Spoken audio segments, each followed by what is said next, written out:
Bom dia, queridos amigos e irmãos na fé, boa tarde ou até mesmo boa noite, depende a hora e o lugar em que você for ver e assistir esse vídeo. Que a paz do nosso Senhor e Salvador Jesus Cristo esteja sempre dentro do meu, do teu e dos nossos corações. Queridos e amados irmãos, hoje eu vou vir aqui falar um pouco para vocês sobre a carta, a circular da Reunião Geral de Ensinamento do Brás. Como eu havia prometido, a gente vai falar da primeira circular, que é a 181/2024, tá? Então vamos ler para vocês e vamos tentar explicar bem explicadinho. Caros irmãos, a paz de Deus. O ser humano foi dotado por Deus do direito de fazer escolha, sendo este livre-arbítrio, uma característica permanente, indelegável, de toda a criação inteligente, tanto dos anjos quanto dos homens. Essa é a razão de existirem salvos e perdidos. É inegável que o Senhor Deus não deseja que os homens se percam. Antes, pelo contrário, deseja que eles se arrependam de seus maus caminhos e se convertam, conforme está escrito, que quer que todos os homens se salvem e venham ao conhecimento da verdade. 1 Timóteo, capítulo 2, versículo 4. E nos mandou pregar ao povo e testificar que ele é o que por Deus foi constituído juiz dos vivos e dos mortos. A estes dão testemunho todos os profetas, de que todos os que nele creem receberão o perdão dos pecados pelo seu nome. Esta passagem está escrita em Atos dos Apóstolos, no capítulo 10, versículo 42 e 43. Precisamente por causa da prática do livre-arbítrio, e que houve a separação de homens com Deus. Essa queda horrível aconteceu pela desobediência de Adão e Eva, quando deram ouvido à serpente e foram expulsos do Éden. Tal corrupção se estendeu sobre todos os homens, vindo todos a morrer. A partir daí, as forças do mal prevaleceram, mantendo o ser humano subjugado à ação das trevas e do pecado.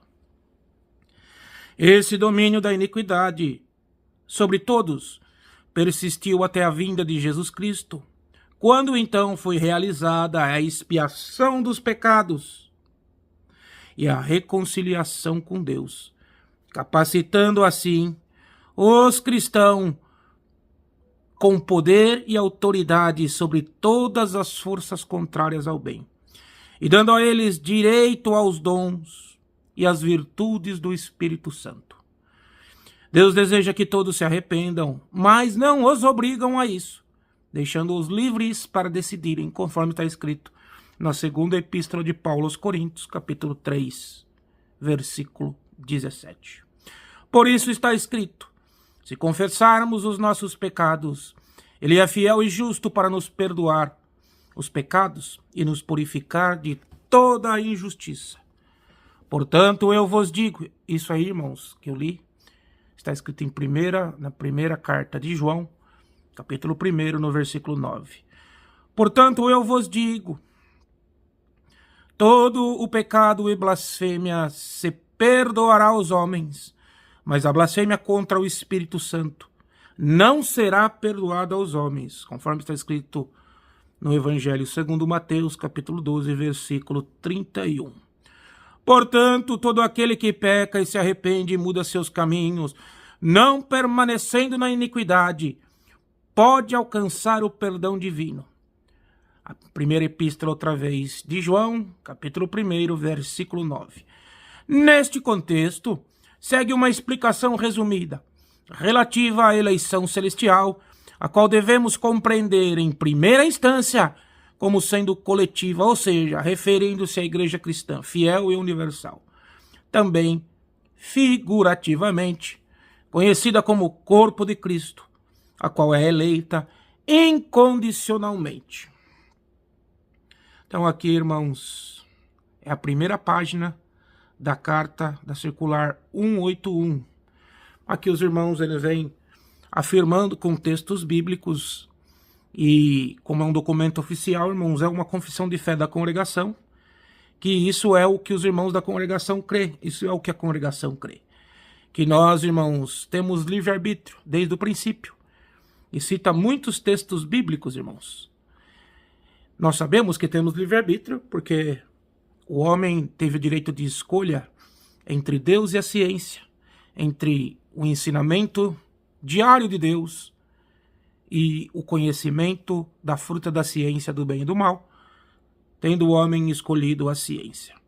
Então, irmãos, nós vemos o livre-arbítrio em todas as escrituras, o que algumas teologias refutam, que nós não temos livre-arbítrio, né?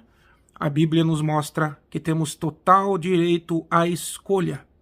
Claro, irmãos, que fomos influenciados através, né, da fruta da ciência do bem e do mal. Nós, irmãos, outorgamos à serpente o poder desse mundo.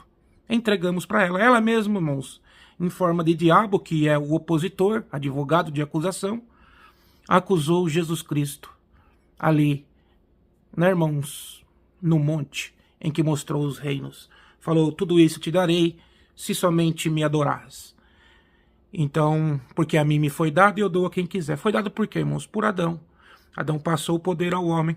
E nós temos hoje, irmãos, que viver e estar sobre o domínio secular de Satanás, que aqui governa. Não é o dono, mas governa esta terra. Então, irmãos, nós entregamos o poder do mundo. Era do homem, era de Adão. Adão era o senhor de tudo nesta terra.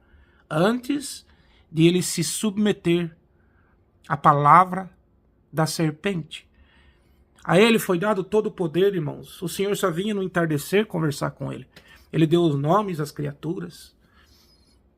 Diz a Bíblia que ele entendia as criaturas e as criaturas o entendiam. Veja, irmão, que conforme nós vamos submetendo ao pecado, quanto mais nós submetemos, mais nós vamos entendendo menos as pessoas. Foi assim, irmãos. Adão, consequentemente, tem até uma linhagem dos testemunhos de Jeová que eu acho interessante. Falava com os animais em telepatia, em pensamento. Não tem amparo bíblico para dizer isso. Depois lá, irmãos, na Torre de Babel, todos os homens falavam a mesma língua. Não é que, irmãos, tinham o mesmo entendimento, conseguiam se entender. E hoje, irmãos, nós somos subdivididos em países, em culturas. Países, irmãos, pequenininhos, lutando com outros.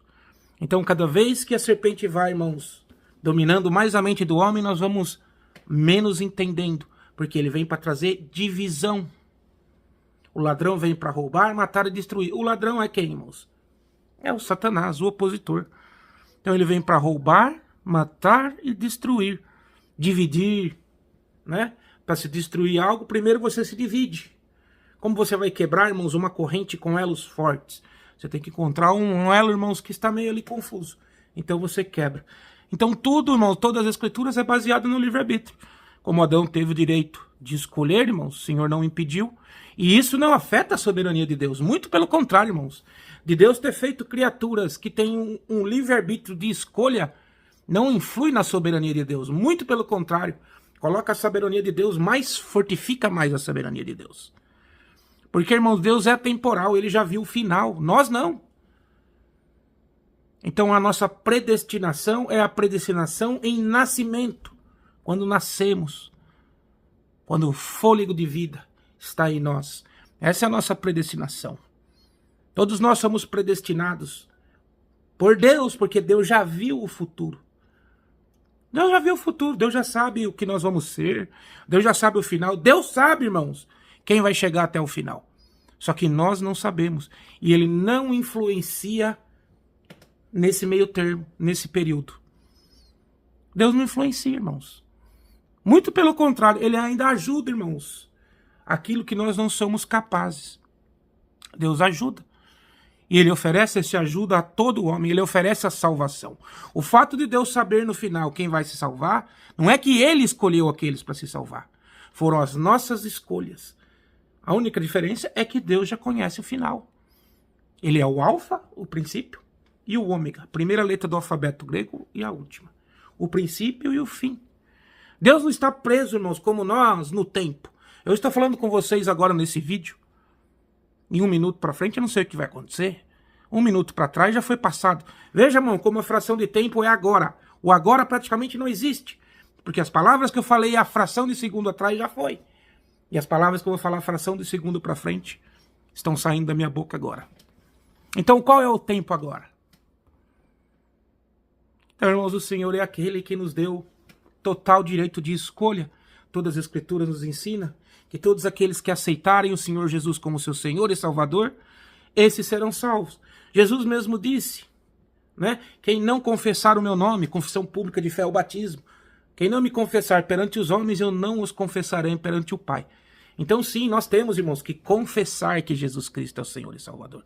O próprio João fala, irmãos, que todo espírito que não confessa que Jesus nasceu no ventre de Maria e foi o verbo feito carne, esse não provém de Deus.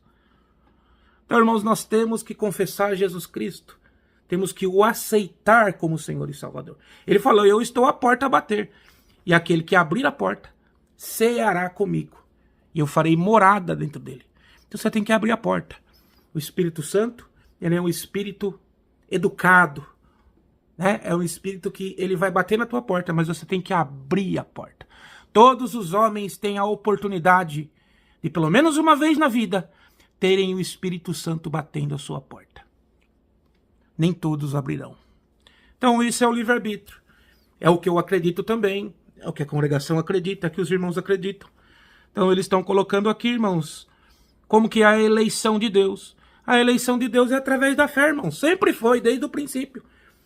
Né, irmãos? Como que foi salvo Enoque, como foi salvo Lameque, como foi salvo Noé, desde o princípio. Por que Adão consagrou Sete para Deus? Foi uma escolha, irmãos. Olha assim, eu vou consagrar esse filho para ti. Né? O outro que eu tinha matou o meu outro filho, Caim matou Abel, mas eu consagro esse novo.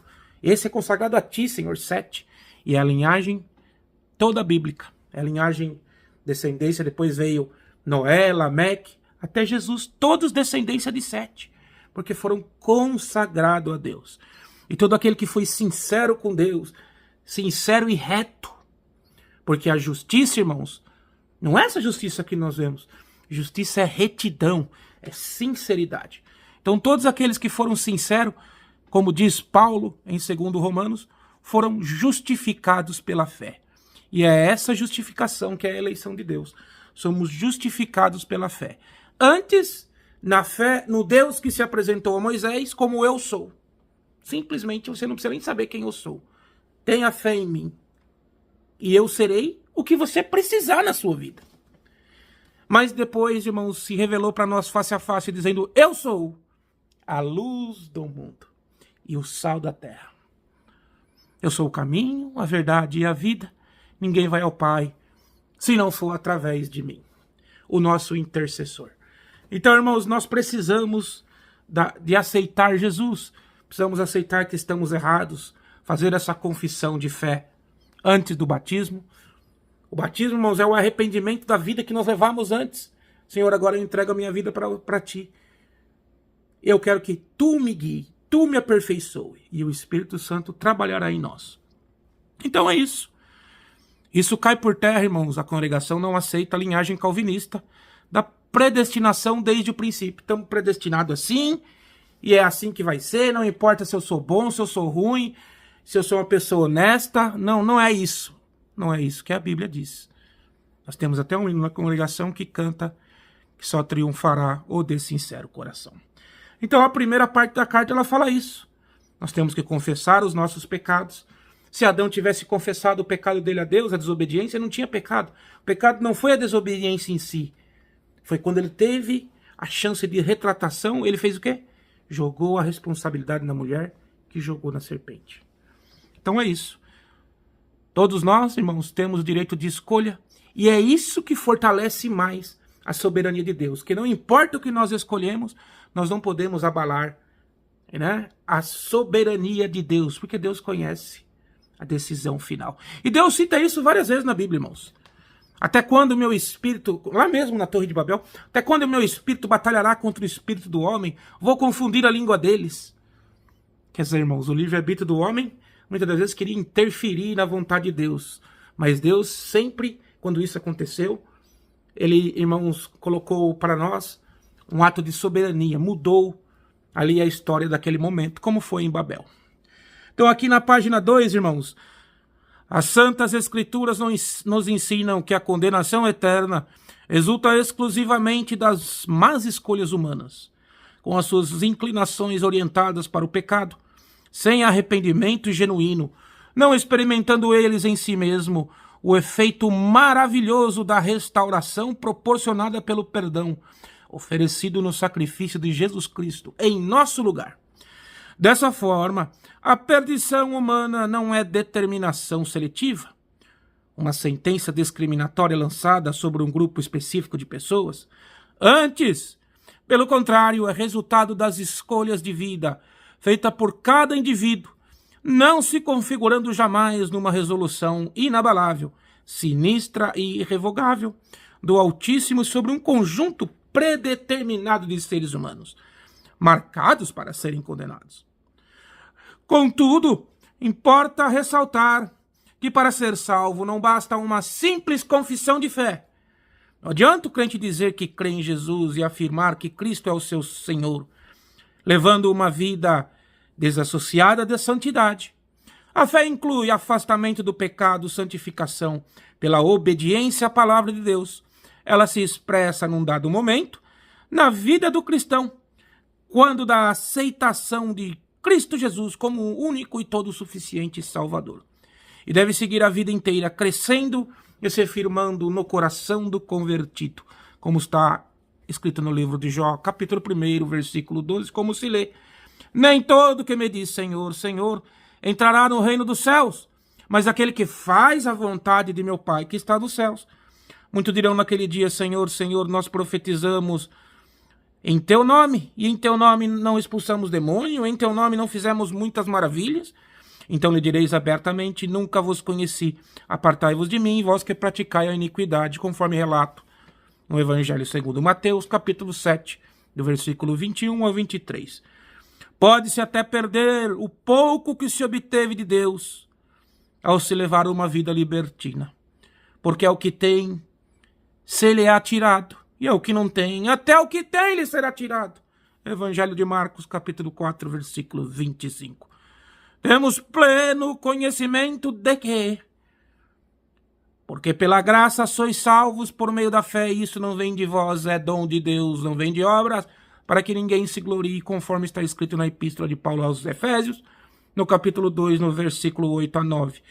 Todavia, uma vez salvo pela fé, importa-nos fugir do pecado, direcionando a nossa vida cristã à santidade requerida pelo Senhor, crescendo sempre na verdade e na graça divina. Como está escrito aqui, ó: segui a paz com todos e a santificação, sem a qual ninguém verá a Deus.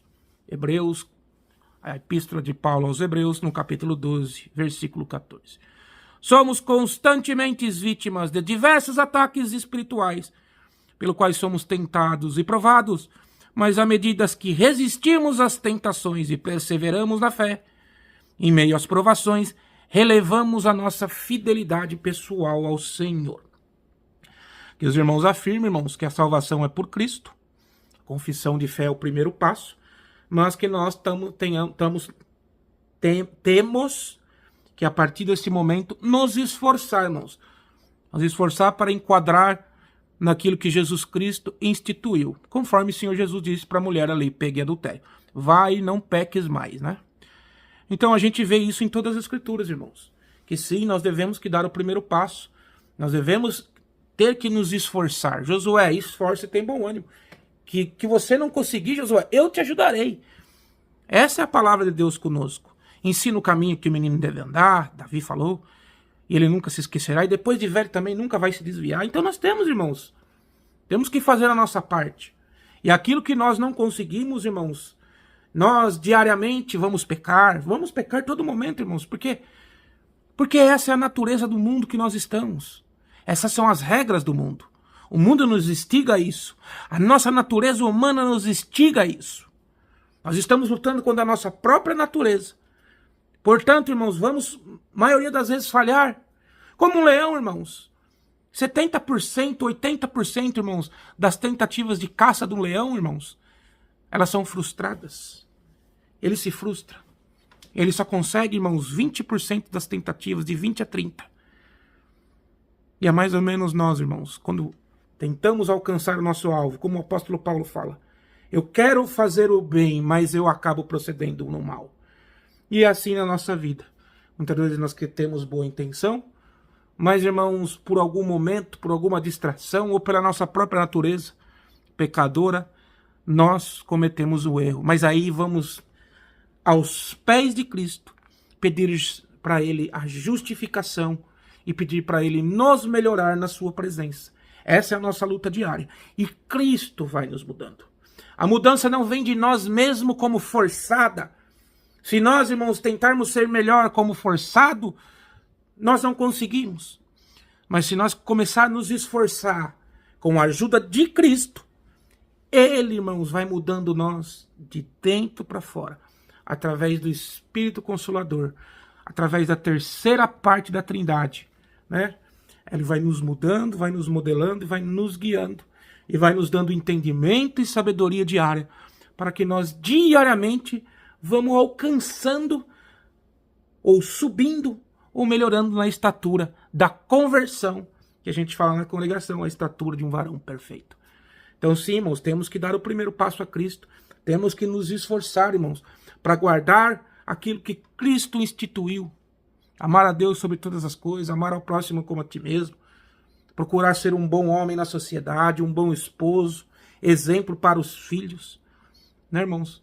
Porque o filho vai ver, o meu pai teve falhas, meu esposo teve falhas, mas foi um homem forte, foi um homem que perseverou, foi um homem que batalhou, foi um homem que teve perseverança na fé e alcançou a fé pela perseverança em Cristo Jesus. Essa foi a segunda página que nós lemos. Agora nós vamos para a terceira, da Circular 181, 2024. Nossa, já estamos com quase meia hora.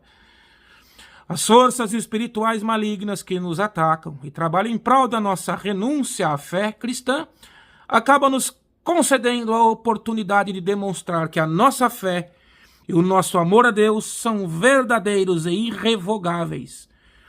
Pela fé, o Altíssimo nos faz optar a vencer o mal, nos concede as forças necessárias para sermos vitoriosos. Contudo, aquele que se entrega à iniquidade torna-se um vaso de desonra, e a sua queda não acontece porque Deus falhou em protegê-lo, e sim porque ao sondar o seu coração, Deus não encontrou o firme desejo de resistir ao mal, nem o temor necessário para se evitar a perversidade, senão uma livre disposição a se entregar ao pecado. A santidade ou semelhança com Cristo é o padrão exigido, o modelo de homem que deve ser buscado a partir do poder dado ao cristão, quando ele recebe o Espírito Santo em resposta à sua fé em Cristo.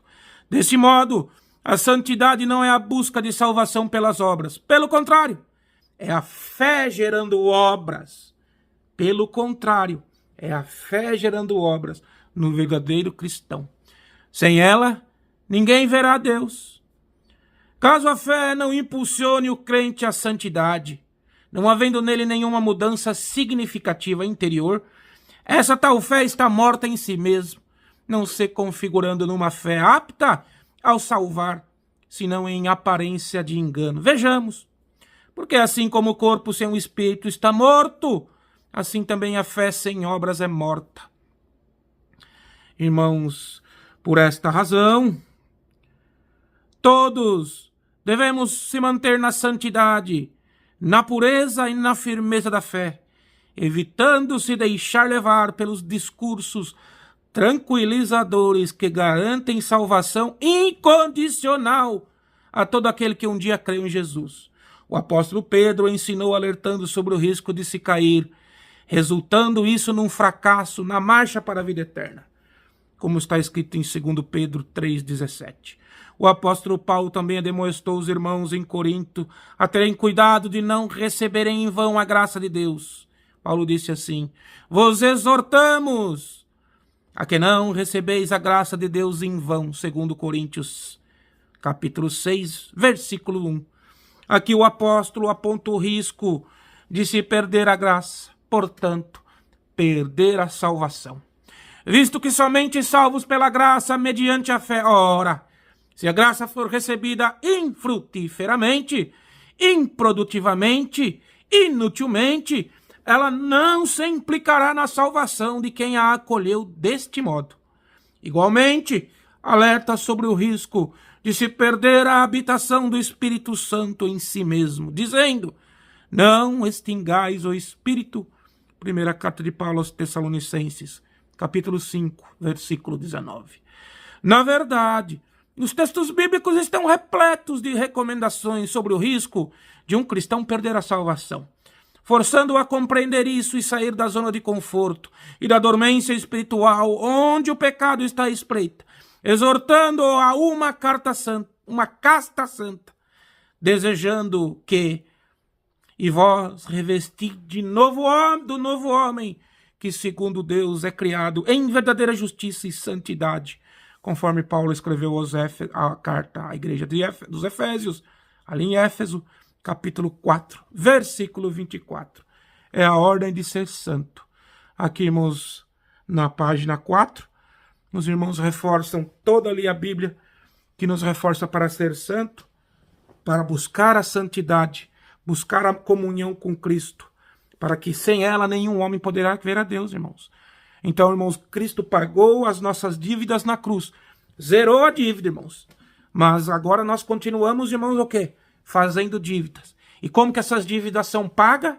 Através da oração, do arrependimento, para que Cristo interceda a nossa dívida com o Pai. E para isso também nós temos que perdoar o nosso irmão.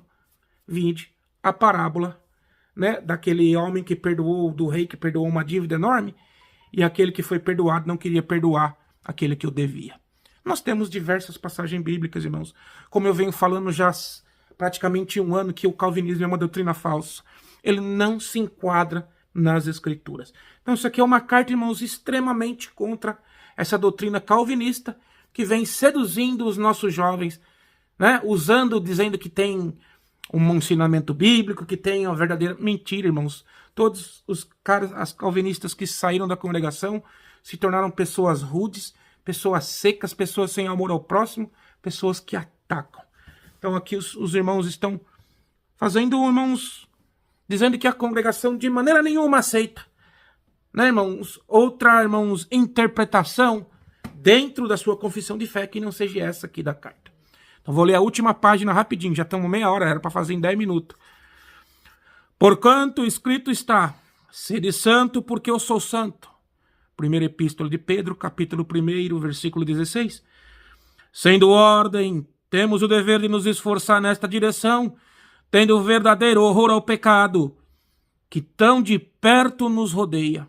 A palavra de Deus ordena que sejamos irrepreensíveis em santidade, para que sejais irrepreensíveis em santidade diante do nosso Deus e Pai. Primeira epístola de Paulo aos Tessalonicenses, capítulo 3, versículo 13.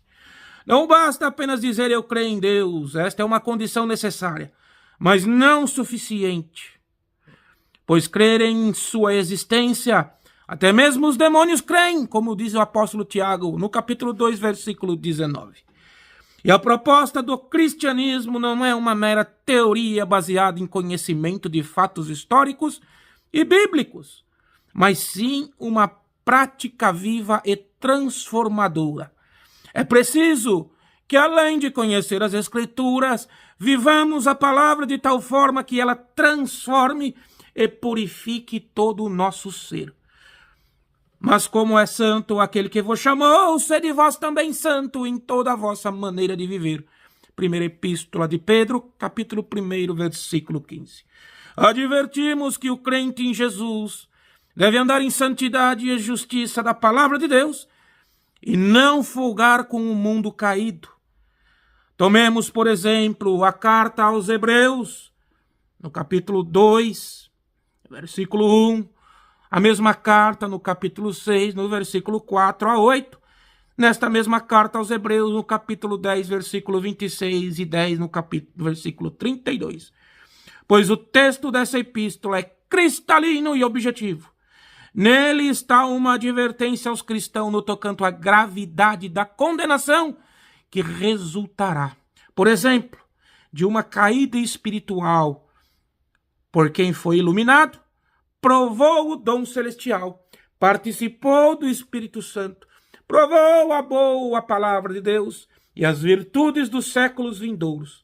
Estes que assim procedem não conseguirão se arrepender de seus pecados, ficando por conseguinte impossibilitados de serem regenerados, visto que arrependimento é pré-requisito doutrinário, necessário e inquestionável para a salvação.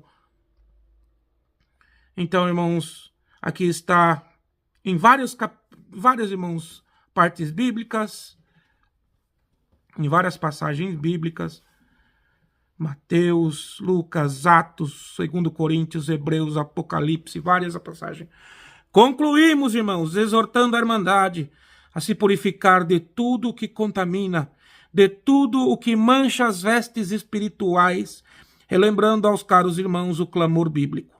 Rogo-vos, pois, irmãos, pela compaixão de Deus, que apresentai os vossos corpos em sacrifício vivo, santo e agradável a Deus, que é o vosso culto racional. Epístola de Paulo aos Romanos, capítulo 12, versículo 1. Para nosso proveito, para sermos participantes da sua santidade. Epístola de Paulo aos Hebreus 12, capítulo 12, versículo 10. Aqui, irmãos, eles dizem, vossos irmãos em Cristo, conselho dos anciões mais antigos, irmãos.